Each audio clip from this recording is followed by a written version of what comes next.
याद रखना कि हमारे लिए तो अहले बैत भी हमारा ईमान है और सहाबा भी हमारा ईमान है। अल्हम्दुलिल्लाह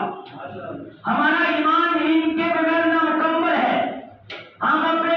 ईमान को कामिल और मुकम्मल उस वक्त समझते हैं कि जब हमारे दिल के अंदर अबू बकर की भी मोहब्बत होती है,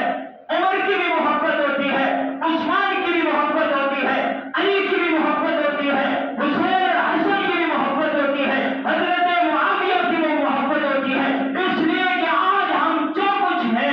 यकीन माने कि आज इन दरसगाहों के अंदर बैठे हैं, जो कुछ सीख रहे हैं, नबी अलैहिस्सलाम की सीरत को पढ़ रहे हैं, आज तक मैंने कहीं नहीं देखा कि उस सीरत को लाने वाला कोई और हो, उस सीरत को बताने वाला कोई और हो, उस सीरत को हम तक पहुंचाने वाला कोई और हो। जहां भी मैंने देखा फलां सहाबी ने ये उनसे बयान किया है, फलां सहाबी ने उनसे रिवायत किया है, आज तक मैंने किसी किताब के अंदर ये नहीं देखा कि सहाबा के अलावा किसी और ने हदीस को बयान किया। इसलिए मैं आपको ये भी बताना चाहता हूं, हज़रत उमर रज़ियल्लाहु तआला अन्हु